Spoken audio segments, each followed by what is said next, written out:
Hey, welcome to the Cam and Otis Show. We're a father-son business podcast where we talk with other lifelong learners about making an impact and solving big problems.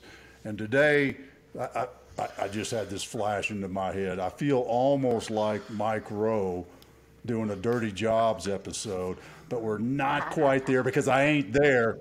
But we got Miss Kim Wells right from the meatpacking plant joining us today. How you doing, Kim? Doing good. How y'all doing today? Doing great, man. My biggest question since we started chatting, I don't remember a month or two ago, my biggest question has been what farming's hard enough. What the heck were you and your husband thinking when you said we're going to take what we've been doing in the family farm and we're going to flip it on its head into this sustainable style of farming? Because that's not an easy thing to do. It's truly not. It doubled, obviously, the work, the hours, everything. 20 years ago, we're farming. We've got row crop, cow calves, selling calves once a year. Um, the markets were very volatile, very rocky. We lost some money. We looked around and, there has to be a better way. So that's how we narrowed down on doing livestock and selling direct to the customer. And the journey, the road on it was a lot of parking lots, a lot of sweaty summer days, a lot of frosty ice chest air, right? Um, but then it slowly took on even more meaning, knowing that we raise the animals, we sell the meat. Now we need to actually step in between. We need to take the processing on, right? Because although I knew what happened to them on the farm and I know how to present to our customers, but there was still that little bit of shade in the middle. And we've always had great processors we've used. Um, but I just felt that having that next level and just closing that whole circle made sense. It made sense for the story. Was It made sense for the was the inspiration behind that getting the higher quality product and kind of controlling that outcome a little bit more? Correct. With a grass-fed operation, aging is a lot in the meat sales business. We do a dry aging program, always have. Then you got some grass-fed animals. If they're very lean. If they're not handled correctly during that drying stage, you lose a phenomenal amount. You lose a lot anyway, a lot of shrinkage, but it can be very, very devastating, right? So there's just a lot of things like that, and it ties up people's coolers when you're hanging 21 days, right? They're having to shuffle things around. And so, right?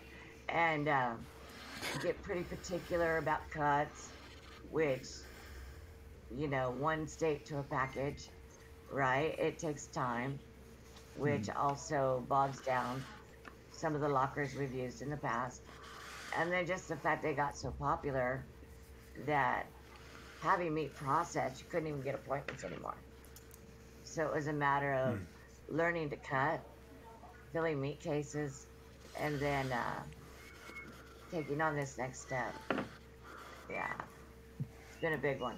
I, I'm laughing at the learning to cut because I process my own game meat, so mine don't look like yours, I bet, because I haven't quite learned how to cut. But that's you know what's popping into my head, Kim, with all that, all these sort of additive things that you're doing to make a higher quality product, is how did you figure out the pricing?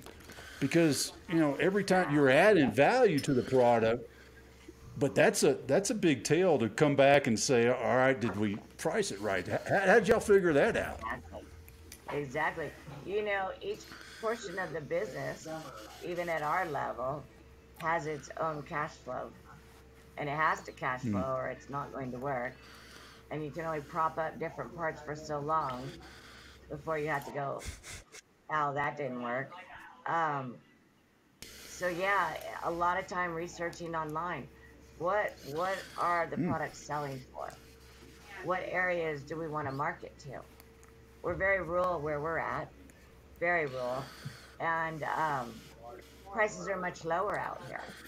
But you get into the center of Kansas City, and prices are totally different. Mm. Obviously, the the captured audience, so to speak, is available there, whereas out here, just about everybody's relative has cattle. So there's not, right.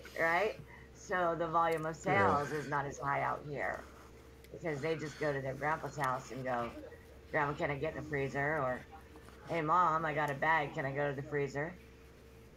And so that's Mm. more of the shopping we do out here. How did you make that jump in the, for lack of a way to put it, I guess the marketing process of, whether it's out to Kansas City or any other area like that, kind of breaking out of your mold? How did you start that process off? We did. We started farmers markets. We joined the KC Food Circle.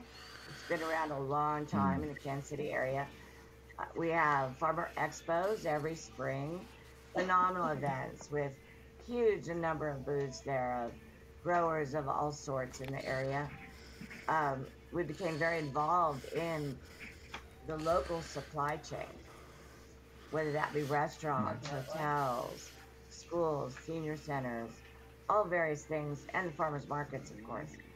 And that really, that was that first step to get out in the public eye with our meats. That was definitely the first step. And it took a while. The first year, I did 3 markets, and people would just walk on by. By the next year, they would recognize you, stop and speak, and then by the third and fourth year, I couldn't haul enough meat not to sell out. It's just it's a phenomenal market. This area is ahead of the game though in the food as well. Um, Kansas City, it's real advanced in a lot of ways, and yet they're very local. So good meats. You know, you can see livestock not too far outside the city. Just going between areas. So it and the KC Food Circle. We've been trying to influence the local supply for a long time. Long time. One thing that I'm really curious about is because as you're talking about building those relationships, what I'm hearing a lot is like that the personal component of it, and getting your face out there and those type of things. But then for you as the business owner, it's all about the quality product. So how do you kind of deal with the fact that you have this quality product there, and then just because folks don't know you or they don't know the brand, that they're not wanting it, even though it might be the best steak in town? Right. And so yeah, the best way that I've found to actually get them open to the possibility is samples. It's a tried and true way, whether that be at the farmer's market, cooking something up and having nibbles, as we call them. We opened our butcher shop in Kansas City, in fact, at the historic city market. Now, pandemic closed it down, unfortunately, but um, yeah, I had my electric frying pan in the back, and there was always some nibbles cooking. And you open the door, and people would walk by and go, oh, and come in, take a nibble. Mm. And the first question was always, what did you put on that? Nothing. Maybe a little salt and pepper. Maybe. Usually nothing. It's just the purity meats. You know, we've never gone for the way over pricing, right? That's one thing that we've always tried to keep middle ground. I refuse to go too cheap because you can't stay in business, you go too cheap. Um, Premiums are wonderful, but we're looking for long term. We're looking for a long term family business. We're looking for long term people who make the shopping part of their weekly meal planning. And you can't do that if they can't afford it. You answered my question because I'm visualizing. I'm fascinated by Sarah Blakely's story of, her Spanx going to 29 stores. And I'm just picturing Kim walking around with a hunk of meat, going into the restaurant and saying, y'all want to taste this? And how many times? So, Yeah. you know, Yeah, we is do is that. that We quite do that. literally how you get into KC?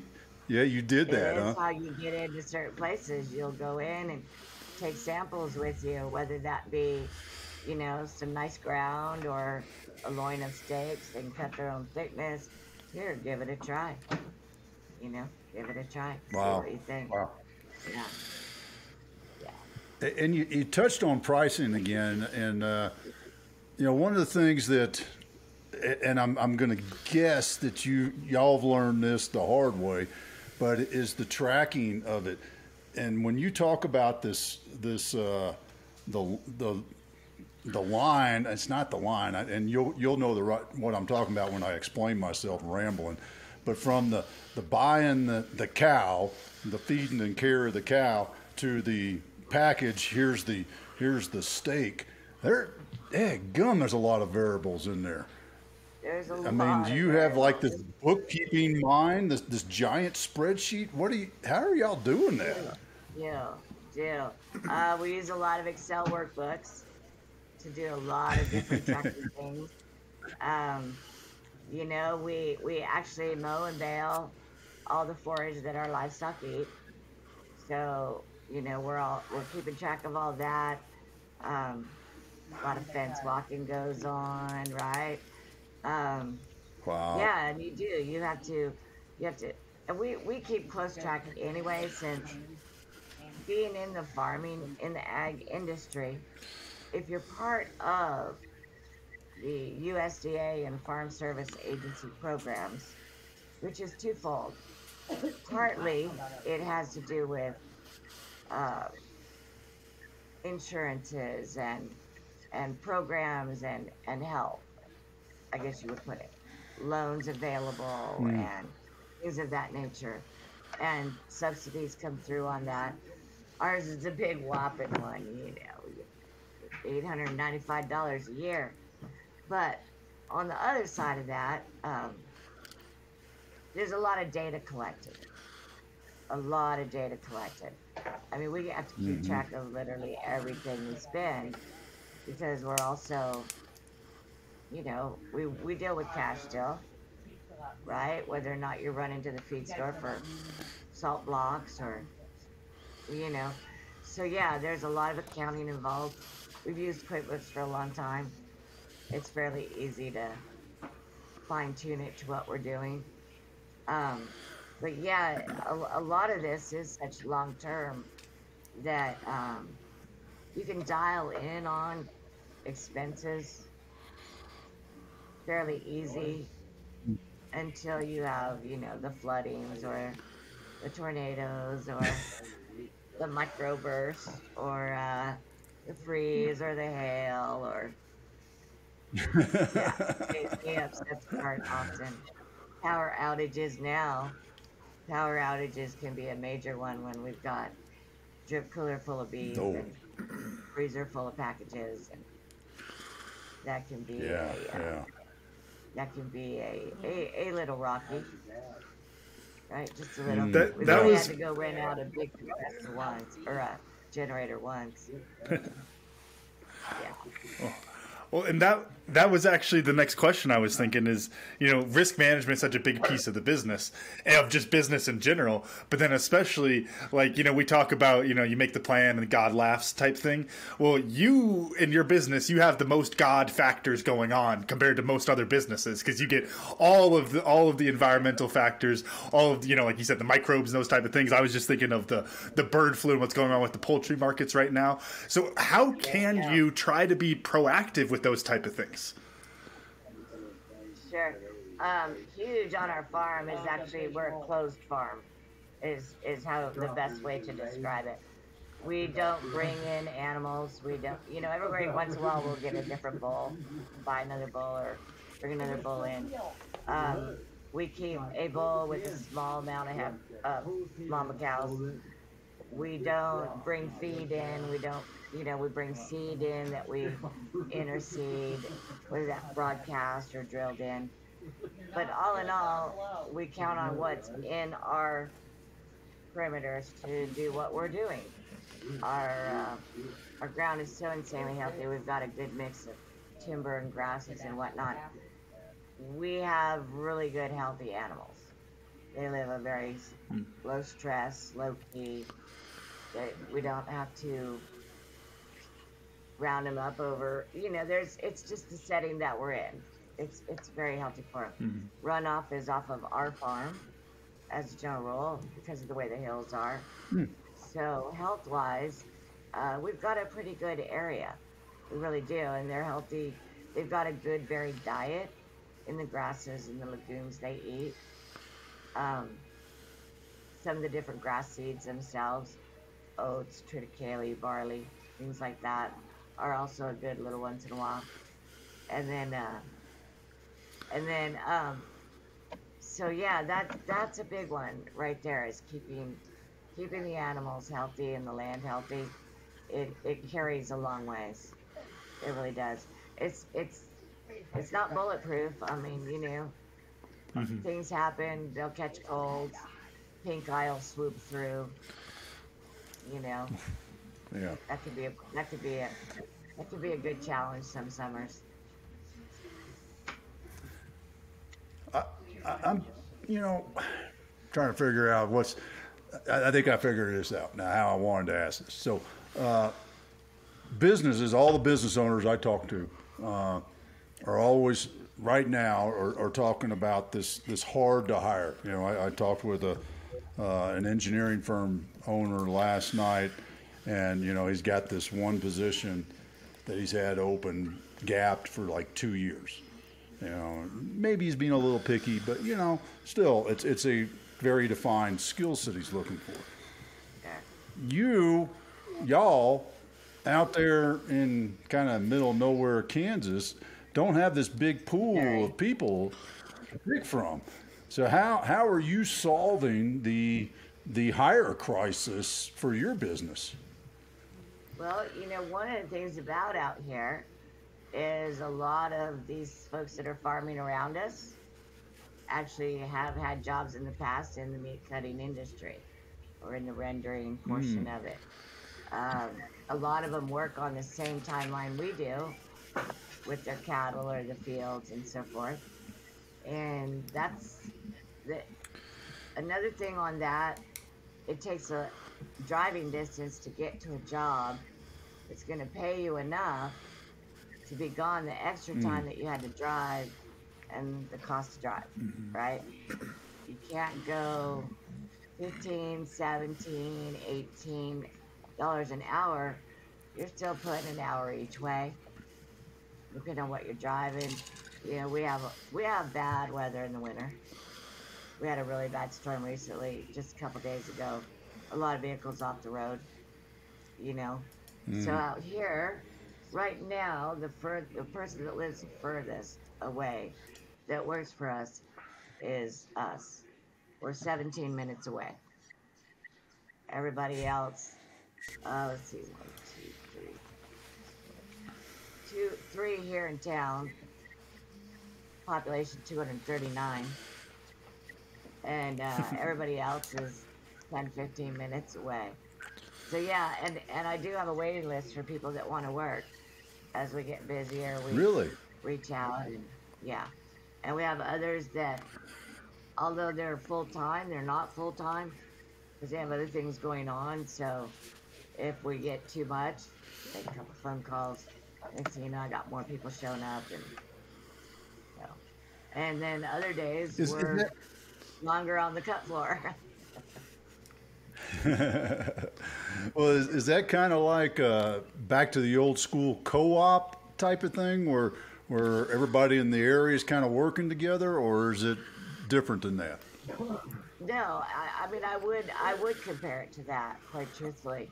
Everybody that works here knows, just as we know, that we have a lot going on with the farming and family and so forth. And if you can't be flexible in that, then what have we got? I mean, I can't very well say nobody's going to leave the building once they get here today. My neighbor might call and say, we got calves out. We're definitely hitting the road running. You know, just like the other day, one of the guys in the back, his wife called, they had calves out. He's stripping off his frock as he's running, you know.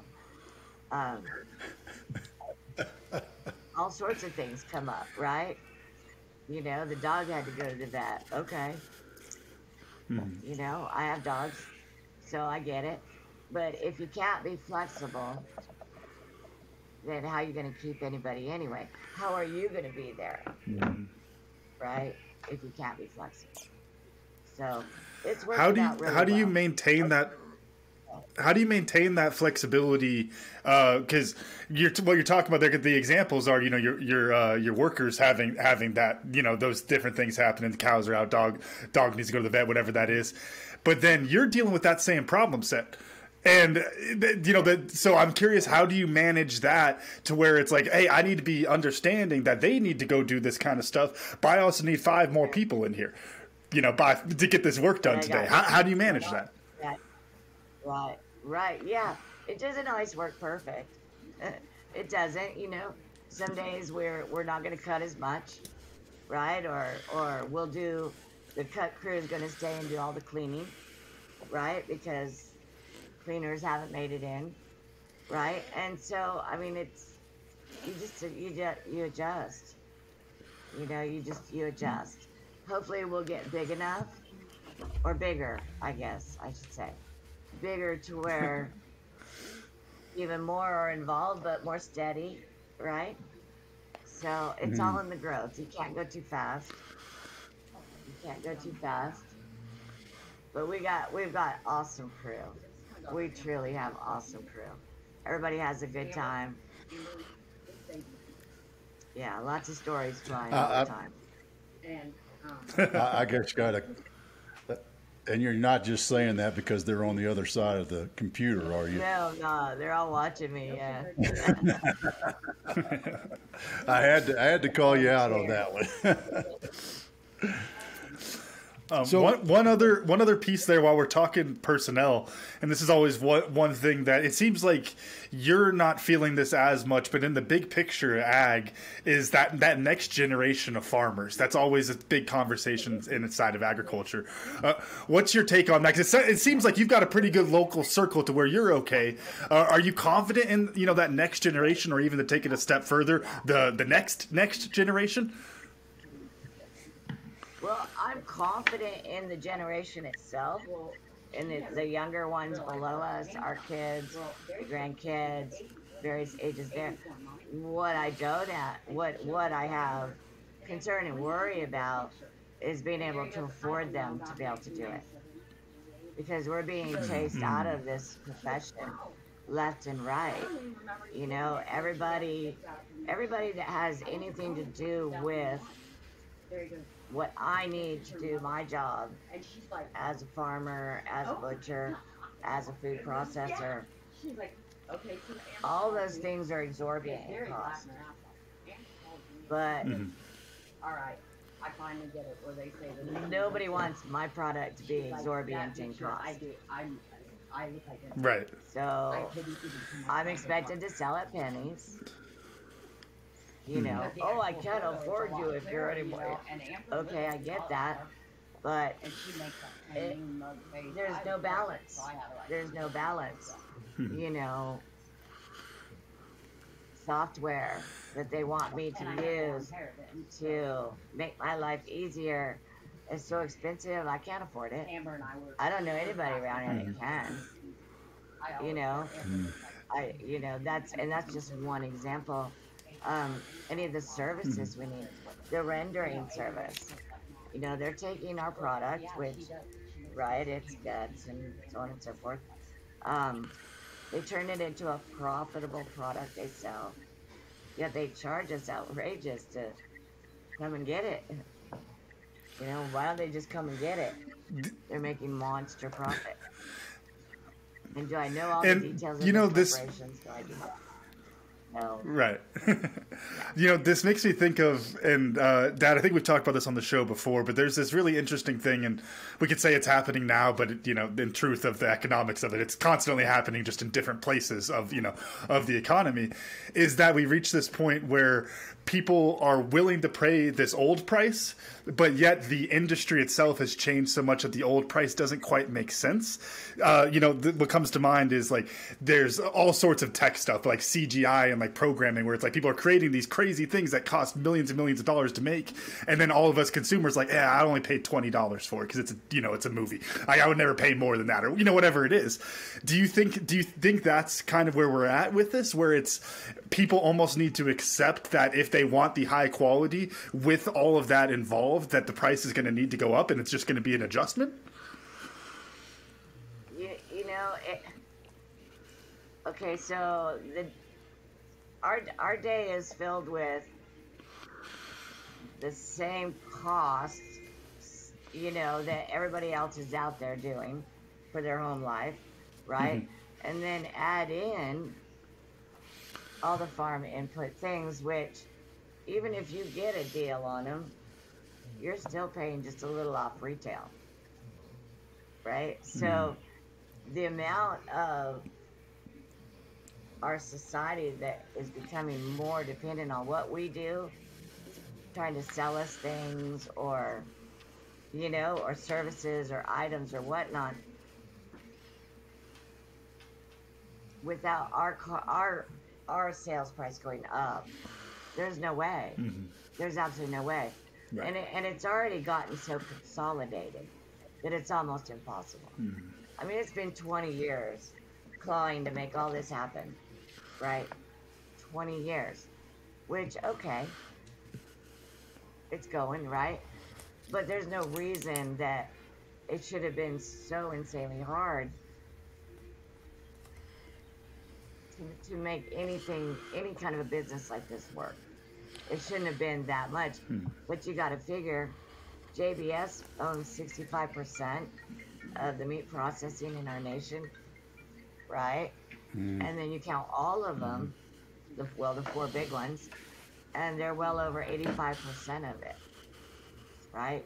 There's a very select few that buy a lot of the product done, and those are only through supply companies, which, as a small producer, try to go be part of Cisco Foods, for instance, right? They supply, see those trucks running everywhere. Semis are everywhere. Yeah. Great company, okay. Consolidated like you would not believe. Okay. Not my choice, right? And so, yeah, it's a long, costly road. But the more we do ourselves, the more we're able to keep in-house, whether that be on the farm, here at the locker, in our little store that's finally gaining a little. It's only been open a few months. The new website will be coming out after this weekend, so that'll be great. It's totally doable without having to be only a luxury item. Because I'm not a luxury item, right? We're a mainstay. We're a basic on your dinner table product. Well, that was a thought I had. That was the thought I had, Kim. Is how do you do that? Because I grew up in the lifestyle that even just getting a steak, from Kroger, I think it was. No, it was A&P. A&P. From A&P was a big special occasion, right? How do you change that mindset? Because y'all have a high quality product to where the high quality product doesn't mean it has to be anniversaries and Christmas Day. You can have it more than that. Correct. And one of the important things though is, okay, on a beef, for instance, give or take 12% of that is steaks. That leaves a whole Hmm. lot of Oh, other, right? A whole lot of yeah. others, such as roast, stew meat, ground beef, right? Shank areas, just a whole lot of other, and and that is less expensive cuts, right? A lot of people, you would be surprised at how few people buy steaks, and a good reason is, and okay, so many people don't buy them often. When they do buy them, it's something that if you don't cook them very often, they tend to turn out a bit tough. So now they don't get a good experience I've done from those high priced steaks they bought, right? And they're very disappointed with the meal that it produced. And so now they're going, well, I don't want no steaks. Just give me some burger. I can do a lot with burger, right? And I get that. I get that. There's so many things you can make with ground or stew meat, or just a really good roast. So that's more what I aim at. And for those that do want to buy on the steak side, you know, if you don't buy them frequently, let's talk about it. All sorts of little tricks you can do at home to guarantee that you get a good tender steak, right? But that's selling the steaks is not hard. It's really not. It's yeah, and the steaks are priced higher, obviously. We're able to keep our ground beef around between the $5 and $6 mark, and that's because we do have the farm.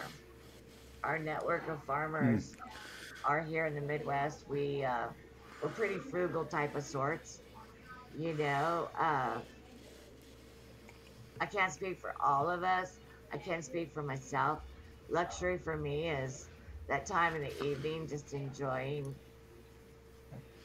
what's out my window or sitting on the deck at the end of a day that's been real productive, you know, and not to sound all, you know, I Go just, ahead.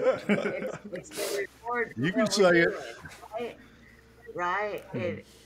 Somebody told me not too long ago, well, that sounds a bit spiritual. Well, okay. Um, I just really do. I enjoy being able to take that moment at the end of the afternoon and soak it up. And I think it's interesting. This is one thing that it's one of my favorite fun facts because it has that cross section of agriculture and economics, which I love. But that so many people don't get is what you're talking about with the ground beef and the stew meat and those type of things. And it's that part of the reason that you get steaks being so darn expensive is because they have to supplement that other. If I had my percentage right from what you said, 88% of the cow, because they aren't able to move Exactly. that a lot of the time, especially on those larger scales. And what I'm really curious about is, do you have trouble on your smaller scale moving the ground beef and the stew meat? Because that's one of the things I think is such an interesting thing. Of it's like you have to, on the huge industrial scale, even though ground beef might be,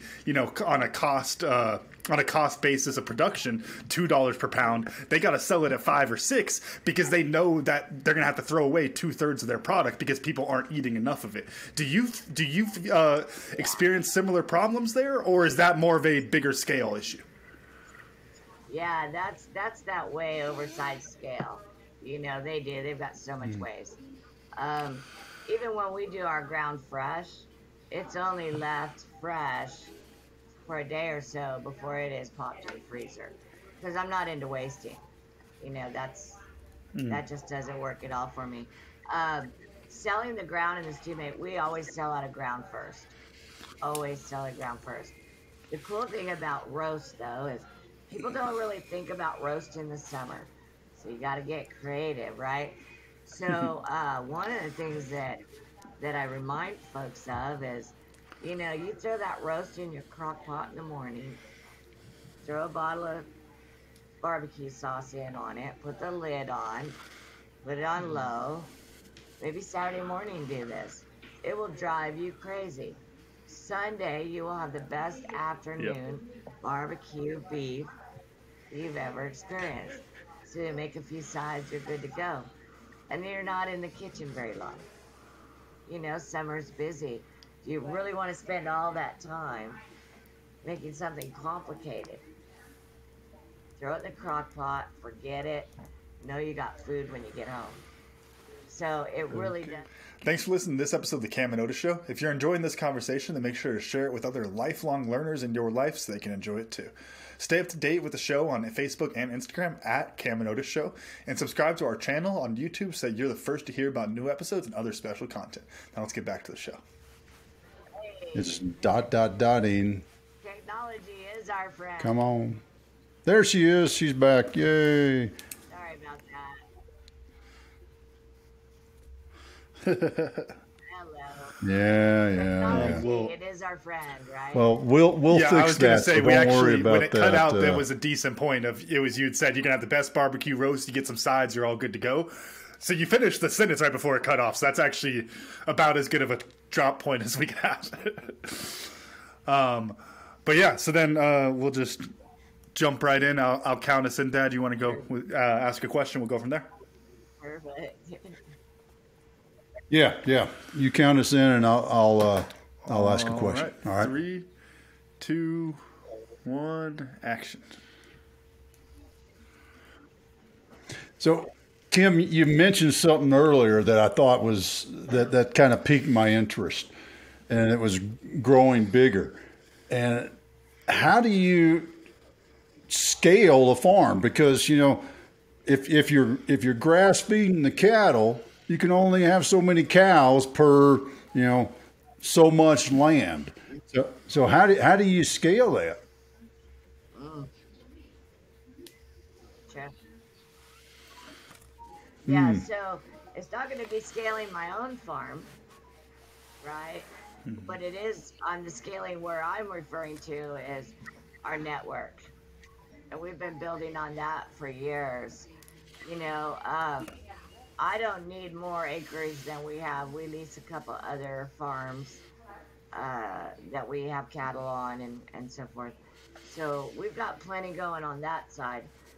But a lot of our neighbors are still, and in the area in general, they're still doing calves once a year. They're still selling through the auction, and they're not seeing any premiums on what they're doing. They don't have anything they can lock into that's going to be a benefit to them.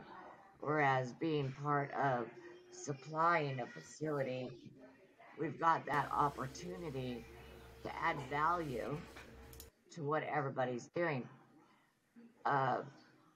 It's always been our goal when we even started back in '03 and changed our goals, our long-term goals. It was with the knowledge that everybody's going to have to do better as a collective group. Otherwise, it's not going to work. There's plenty of people that'll go into an area and throw around a few things and make some good money and drive the shiny and talk the big talk, and nobody really sees anything out of it, right? And we knew long-term wise this wasn't going to follow that path. So we keep prices tight, we keep things tight for the core of it, but the producers get a lot better on what their animals are worth. So, and the locker, as long as we're able to keep people with jobs, as long as we're able to keep product going through, then it's serving a great purpose. And any extra it makes goes back into it. Because there's always something it needs. And like a new family member, it's always something it needs, right? But yeah, the large account behind what's going on, it needs to be better spent with the producers and who's doing the work. So Yeah, Well, now that's that we're our just about wrapped up, I'm that's our now butcher. comfortable asking the question that's going to get us all hungry because I want to talk taste a little bit, Kim. So you've talked the dry aging, the grass fed, and then also just the environment, the cows being relaxed, all that kind of stuff. Can you just talk a little bit about what impact those different things have on flavor?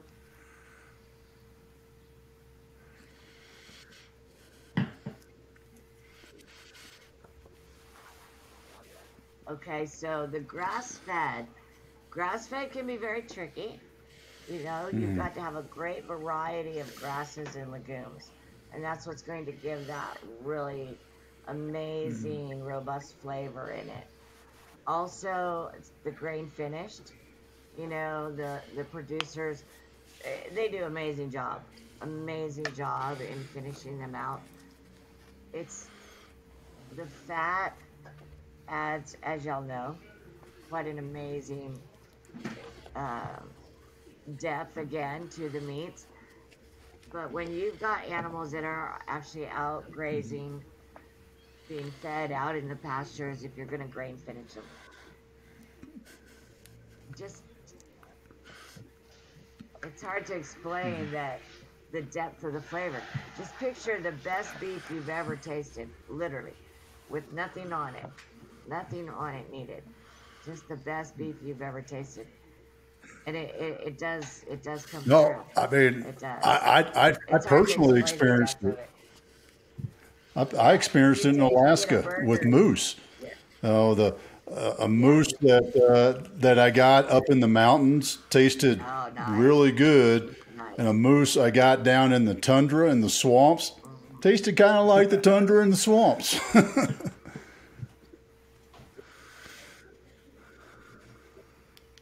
It does. Mm, You stay too narrow on what the animals eat, yeah. and you're gonna influence heavily. You are. Too much clover, for instance.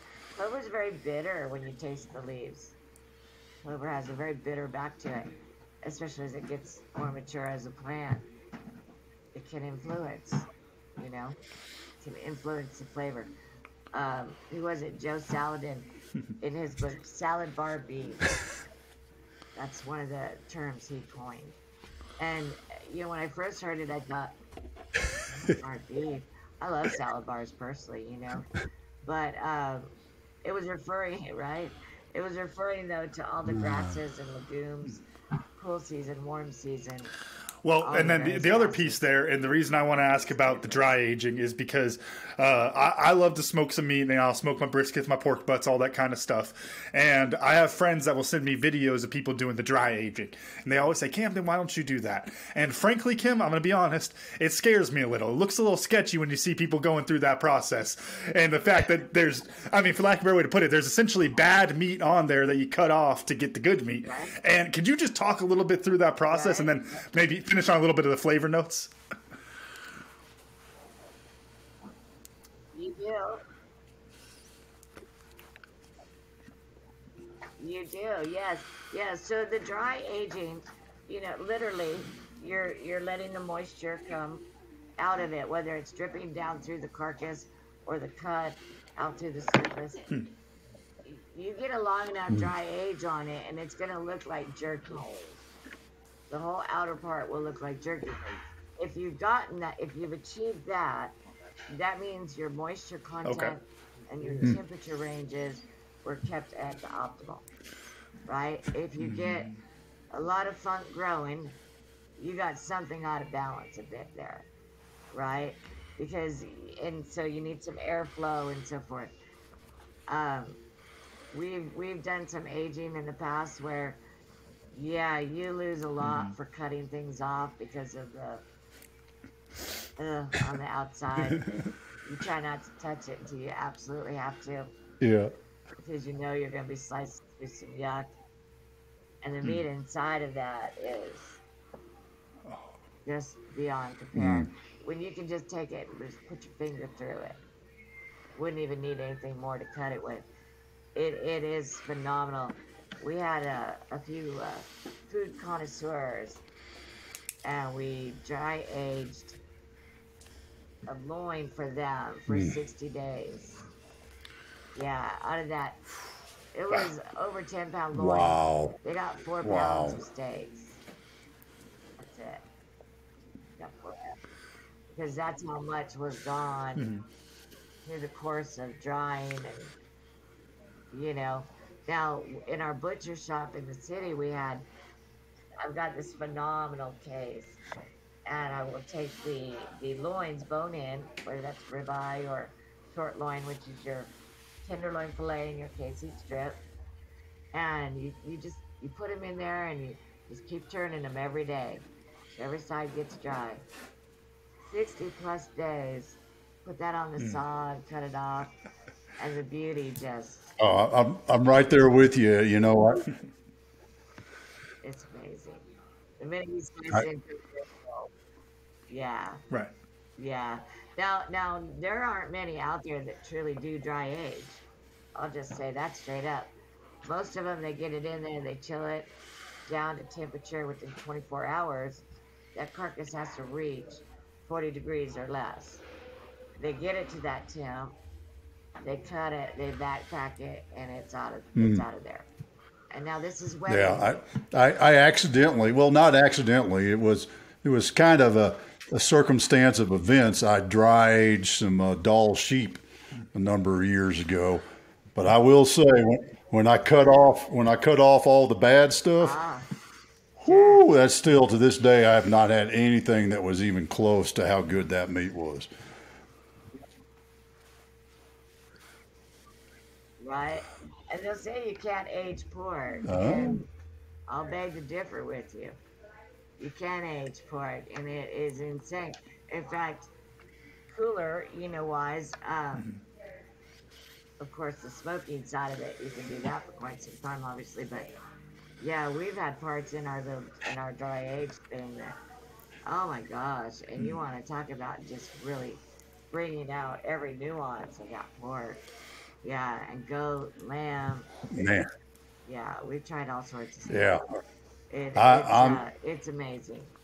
It is. I'm thinking It's about worth going the down to time my and the money freezer it's right worth. now and grabbing out that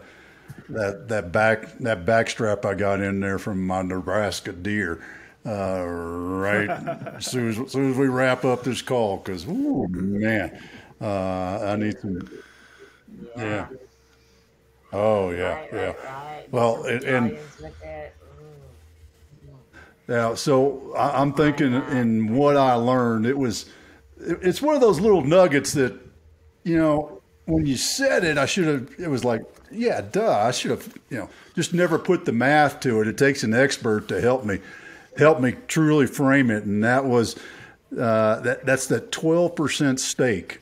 And so now when I cut up my elk next year, I won't feel as bad that I didn't get enough steaks out of it because it's not that I'm not a good butcher. I only get 12%. So that's what I learned today. Right, How right, about you? right, right. Yeah, Yeah, Camden, what'd you Actually, learn? in that same exactly. conversation of I mentioned that the ground beef thing. That's one of my Yes. favorite fun facts about the agriculture and economics, and just getting new perspective on that from the smaller scale. I think is really interesting because we always joke that the economics answer is it depends because things are freaking complicated, and so there's another layer of complexity there. It just makes it interesting for me.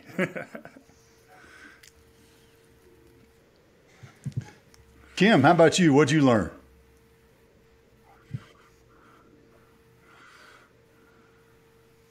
Okay, so I've learned that it is it's always exciting to talk about what we do here, right? And I picked up a couple of different things where you're aiming at from the business side of it. A lot of these statistics I don't get to delve into, as far as different things that y'all mentioned. So yeah, it is. It's nice to connect with those that are serious business side of it, but it's also nice to Yes, know ma'am. that a good steak will influence about everybody, Yeah. right? Kim, how do folks find you? Connect with the farm. Go, stop by the store and buy some steak, some nice fresh cuts.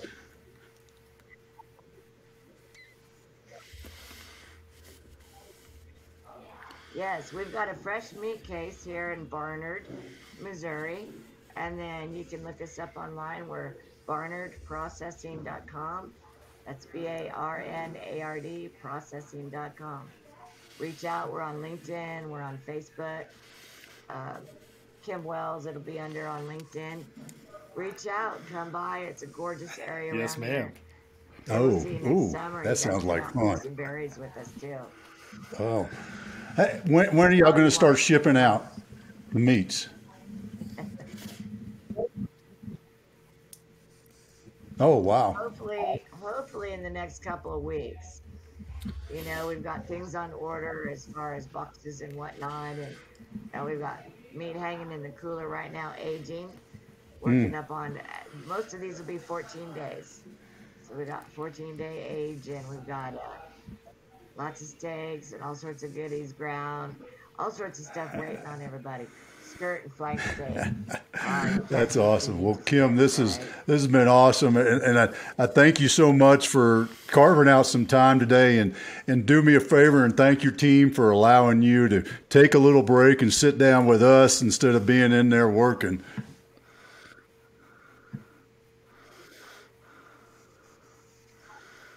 Right, exactly. Thank you very Yes, much ma'am. for the All Camden, right. run us opportunity. Thank y'all out. for listening to the Really Cam and Otis appreciate Show, it. and a special thanks to our guest, Kim Wells, for joining us today. If you enjoyed today's episode, make sure to pass it along to someone else so they can enjoy it too. Make sure to follow the Cam and Otis Show on Facebook and Instagram, and you can watch full videos of the show on our YouTube page. While you're there, make sure you hit that subscribe button too. As always, the full archive of our episodes is available at www.camandotisshow.com. Thanks again, and we'll see y'all next time.